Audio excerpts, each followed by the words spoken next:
خان عبدالغفار خان یو عظیم انسان په نامساعدو شرایطو کې.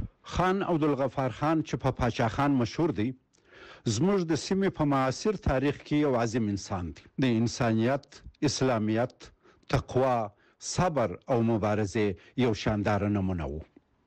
هغه د عدم تشدد فلسفه قافله سالار و او نن د اکتوبر 2 2019 چې د عدم تشدد نړیواله ورځ ده، زه فاروق اعظم خپل معروضه و دغه خدای بخښلي ستر مشر ته د تعظیم په منظور وړاندې کوم. خان عبدالغفار خان نږدې یوه پیړۍ 9 کاله ژوند وکړي او ټول د یوه مقصد لپاره و، د خپل قوم خدمت. دغه عظیم انسان د بني اسرائیلو دغه پیغمبر په شان و چې له یوې خوا به د وخت فرعونیان ووهه او له بلې خوا به ناپوه قوم یې د حق اواز په وړاندې په غوږو کې ګوتې نیولې وې. هغه 19 کاله د ازادۍ غوښتلو په جرم انګریزانو بندي کړي، خو نور 19 کاله یې د پاکستان په بندیخانو کې د خپل قوم د هویت د تثبیت په ګناه په خورا تعذیب تیر کړل. هغه دا دومره عذاب په هغه هیواد پاکستان کې ولید کوم چې د په قربانیو آزاد سوی و. د هغه لاس و پښې د اسلام کاذبو دعوګیرو د اسلام په کلا پاکستان کې 41 کاله د اسلام په نامه ورسې تړلې وه. خو هغه خپل جدوجهد خوش نه کړ. هغه د اصولو عالی شخصیت، د صبر او مبارزه سمبول. عزیزانو، پاکستان پښتنو جوړ کړی دی. که لوی احمد شاه بابا نه وای او مرهټیان یې نه وای مات کړي، نو نن به پاکستان د مځکې د نقشې پر مخ نه وای. بل دا چې که پښتنو د پاچا خان په مشرۍ د هند ازادۍ لپاره د فرنګي خلاف جنگ نه وای کړی او فرنګي د هند په پرېښولو نه وای مجبور کړی، پاکستان به اوس نه وای. خو د پښتنو په وینو جوړ شوی پاکستان کې د پښتون خان عبدالغفار خان ځای نه و، او که هغه بندیخانه و، تعذیب و. خان عبدالغفار خان خان و، خو د قوم خدای خدمتګار. هغه په تنکۍ ځوانۍ کې 2 هدف خپل کړل او هغه ته 80 کاله صادقانه او ستره مبارزه وکړه. یو د خپل قوم بیدارول او بل د انګریزانو چې هغه وخت پر امپراتوري لمر نه لوید د وطن ازادي وه.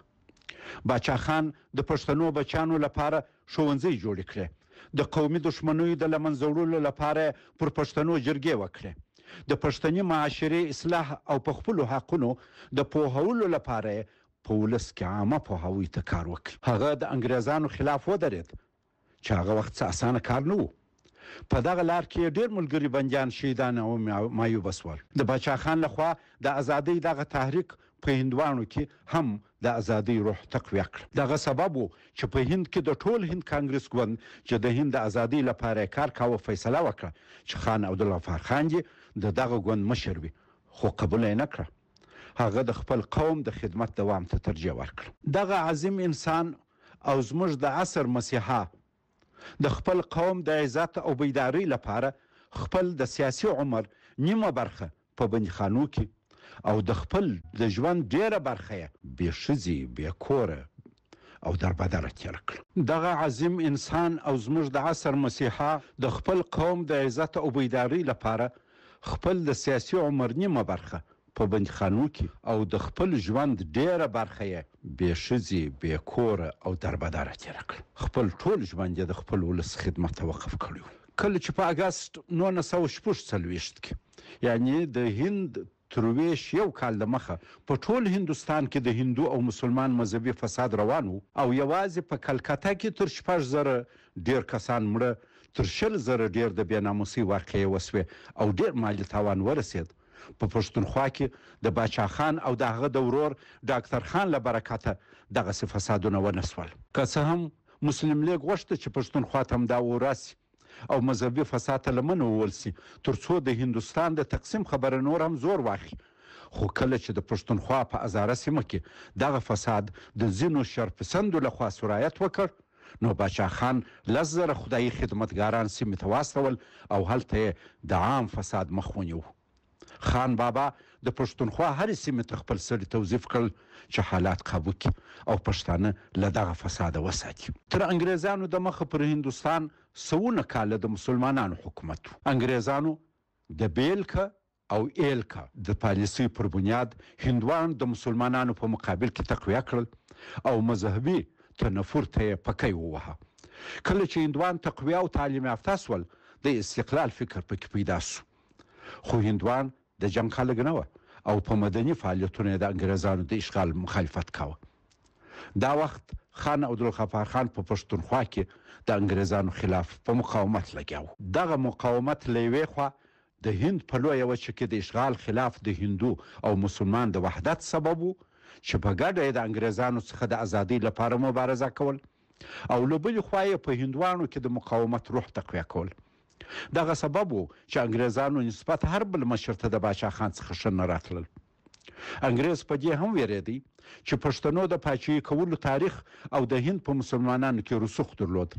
ما به دا خلک پر خان عبدالغفار خان راټول سي. د پښتنو تاریخ او د باچا خان پښتني غرور د انګریزانو نه خوښ. کله چې انګریزانو فیصله وکړه چې له هند څخه به وځي نو بیا یې د بیلکه او الایکه پالیسي خپله کړه چې بیلکه په جنګ سره واچوه چې په وینو سره ولړي بیا یې الکه. خان بابا د انګریزانو د دغه پالیسي مخالفت وکړ او د متحد هند ناره یې اوچته کړه. دغه وخت د هند ازادي غوښتونکي پر دوو برخو ویشلي وه.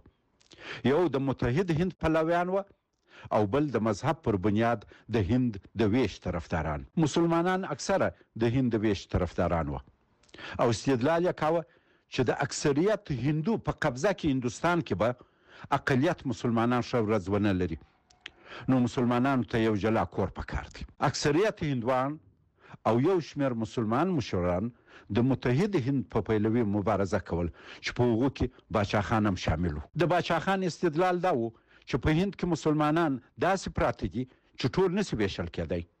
که هند تقسیم سي نو په لسهاو میلیونه مسلمانان به د اکثریت هندو میشتو په سیمو کې پاتې سي او تر پخوا ډیر به په اقلیت کې پاتې وي او د هندوانو د ظلم ښکار به سي. هندو مشرانو د هند تجزیه یو ملي خیانت ګاڼه او یو شمېر مسلمان مشرانو بیا هغه یو حتمی ضرورت. بالاخره هندو مشران د انګریزانو پلان ته چې د هندوستان تقسیم تسلیم سول. خو باچا خان دغه پلان رد کړ. انګریزانو د ټولو هغو هندوانو او مسلمان مشرانو قدرداني وکړه چې د هند د تجزیه پلان یې منلی و. هندو مشران یې په دې ستایل چې د هند په تجزیه کې چې هر هندو ته یو ملي خیانت ورازي سول او د مسلمان مشرانو خبره ځکه کاوه چې د انګریزانو د پلان له اولې ورځې ملګري وه. خان عبدالغفار خان نه یوازې د انګریزانو او د هند د ویش د طرفدار مسلمانانو لکه جناب محمد علي، لیاقت علي خان، ظفر الله خان، خواجه ناظم الدین او داسې نورو د نفرت سره مخ سو، بلکې د هغو هندو مشرانو لکه ګاندي، پټیل، پراساد، مراجد سای، نهرو او نورو له پټ مخالفت سره مخ سو چې تر اوسه د ملګري وه. هندو مشرانو نه غوښته د باچا خان پر سر انګریزان خفه کړي. په دې ډول خان بابا په ډیر یو نامساعد چاپیریال کې واقع سو. بالاخره پاکستان جوړ سو خو باچا خان یې مخالفت وکړ. پاکستانیانو هغه غدار او د هندوانو ملګری وباله. په 1940 میلادي کې خان بابا په یو لیک کې د هندوانو یو مشر پیاریلال ته له کابله لیکلي وه چې موږ ډیر ځوروي هغه د هند د کانګرس کړکې. کله چې موږ ازادي واخیسته نو کانګرس پرېښودو. دوی خپلو ځانونو ته خوشحالي ترلاسه کړه خو موږ یې یوازې پرېښودو چې رنځ او محنت وګالو. موږ ته لا اوس هم د هندو خطاب کیږي. موږ مظلوم یو. له مظلوم سره مرسته په اصل کې د دین او مذهب واقعي غوښتنه ده. په 5 اپریل 1965 کې د هندوانو یو مشر وینوبا باچا خان ته ولیکل: زه دومره غمګین یم چې کلمو او الفاظو کې ورته ځای نه وینم. دا باید قبول کړو چې ازادي واخیستل سوه خو تاسو سره ډیره زیاته بې عدالتي وسوه او زموږ ملګرو په عملي توګه تاسې هیر او ترک کړئ.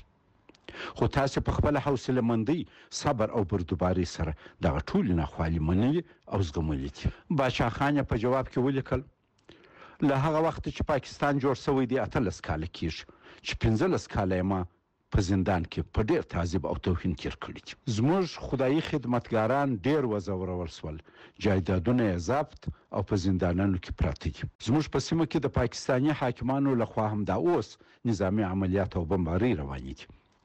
بهرنۍ نړۍ ته هیڅوک د دغو مظالمو راپور نه ورکوي. زموږ پر اخبارونو بندیز دی. موږ له ټولو بشري حقونو بې برخې یو. پاکستان موږ ته هغه حقوق هم نه راکوي کوم چې فرنګیانو منلي وه. هر کله چې موږ خوله خلاصه کړو او عام محضر ته ولاړ سو، د پاکستان حکومت او طرفداران یې موږ هندوان بولي. ما ته د پاکستان حکومت هیڅ موقع نه راکوي چې زه خپلو خلکو ته خدمت وکم، او د دې لوی علت دا دی چې زه پخوا د کانګرس سره ومه. پر ما هیڅ باور نه لري. موږ خو په یوه لویه بدبختي اخته یو. ګرانه وینوجي، په دې باب لږ څه فکر وکړه او ما ته خپله مشوره راکړه. آیا خپل خلک په دغه حال پرېږدم؟ دا خو ممکنه نه ده، خو کوم څه کول هم راته ناممکن ښکاري. زما هم فکر ملګري چې اوس د هند په حکومت کې دي زما په ستونزو نشي پوهېدلی. دا ځکه چې موږ اوس یو بله ډله یو. نن سبا زه د دوی په سترګو کې یو بل شان انسان او د بلې نړۍ څوک ښکارمه. زه نه پوهېږم چې د دوی وجدان څه ورته وایي. که زه د دوی پر ځای وای ما به بل ډول چلند کړی و. د دوی لپاره به مې عدالت و انصاف غوښتی و، او هغه هم محض د انسانیت په خاطر. باچا خان پاکستان د انګریزانو راتلونکې اډه او یوه NGO ګڼل چې په سیمه کې به د هغوی نقشه عملي کوي، نو ځکه یې مخالفت ورسره کوه. هغه پر خپل عقیده ټینګ ولاړ و او د ګاندي په شان یې د وخت د تقاضا سره سم سیاست نه کوه. مثلا که انګریز مصمم و چې پاکستان جوړ کړي، او که د هندوانو مشران حاضر و چې خپل وطن تجزیه کړي، نو زموږ خان ولې د هند د وحدت خبره ټینګه نیولې وه؟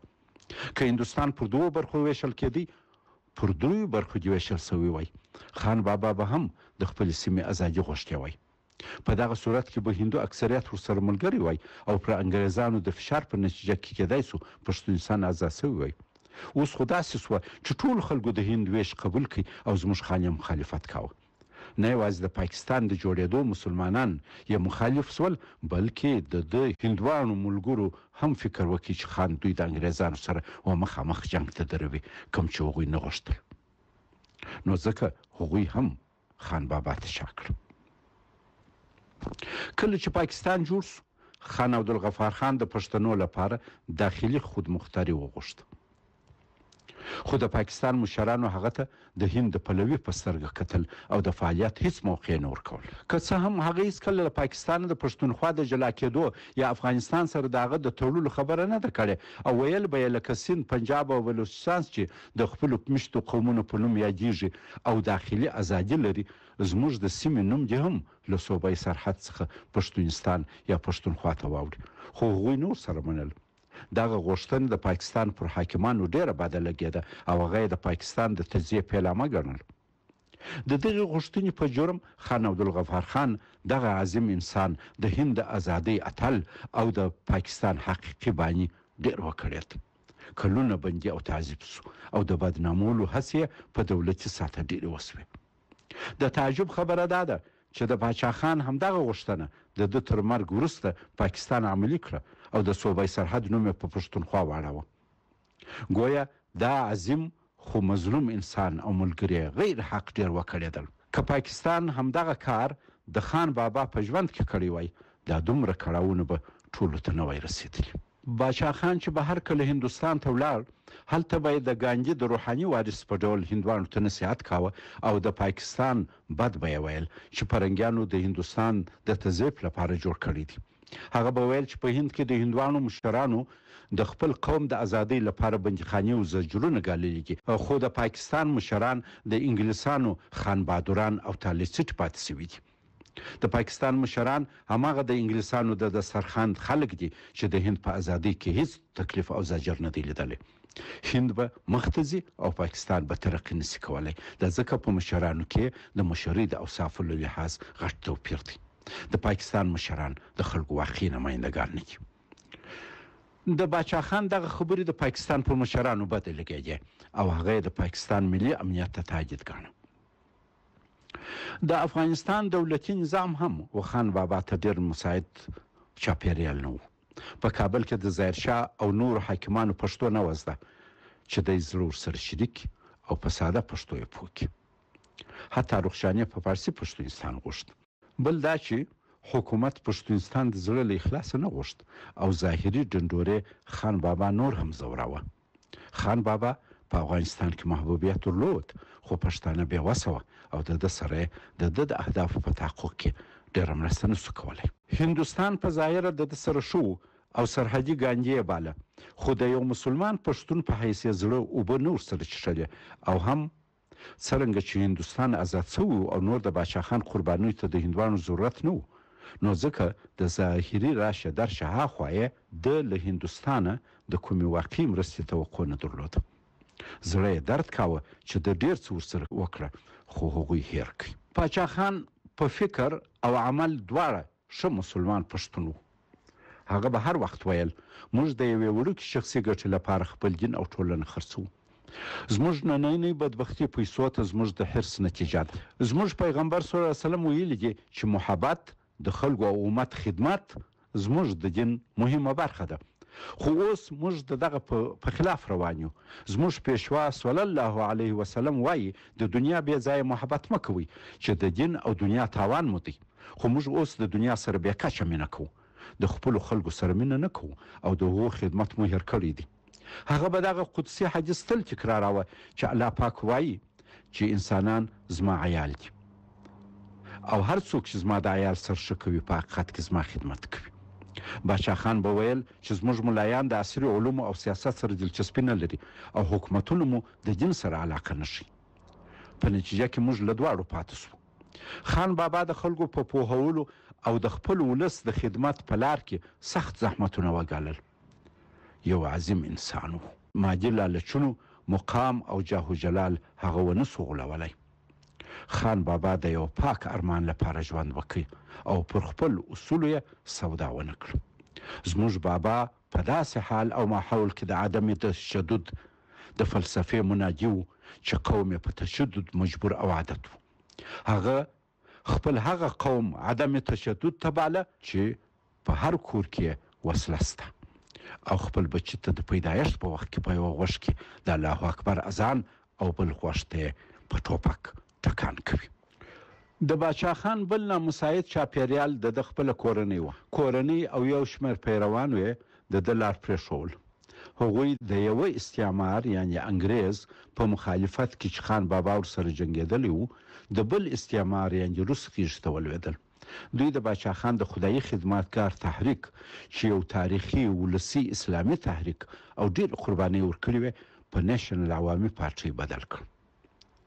اولادو یې د خپل پلار د مبارزې بیرغ چې الله اکبر پر لیکلی او څو رنګه و د کمونیستانو په سره ټوټه بدل کړ. باچا خان او د هغه د خدایي خدمتګار د تحریک ډېر وفادار غړي د ده د کورنۍ په دغه ناسم اعمالو خوابدي سول او ډېر خدایي خدمتګاران پر کور کښېنستل. کله چې روس پر افغانستان حمله وکړه او ډېر پښتانه یې ووژل او یو شمېر یې پاکستان ته وشړل د پښتونخوا یو شمېر پښتانه چې د خان بابا او صمد خان شهید کورنیان یې په سر کې وې په افغانستان کې روس او کمونیست حکومت ته وفادار وه او کابل ته به راتلل. د افغانستان پښتانه ځوانان د مرګ له ویرې تعلیم خوشي کاوه او سرګردانه به یې د پاکستان په دښتونو او خیمو کې د عمر خزانه خوړل خو د اخوا پښتانه ځوانان د خان د کورنۍ په هدایت بیا اشغال سوي افغانستان ته راتلل. د هغوی هر نالایقه ځوان دلته پوهنتونونو کې چې په انجینري کې شاملېدل او د روسیې بورسونه ورکول کېدل. د خان بابا کورنۍ او ملګرو هر ځای د افغان مهاجرو مخالفت کاوه او ویل به زموږ له خاورې ولاړ سئ بګوړو نیکالدو راتښتېدلو پښتونخوا ستاسې ځای نه دی پنجاب ته ولاړ سئ.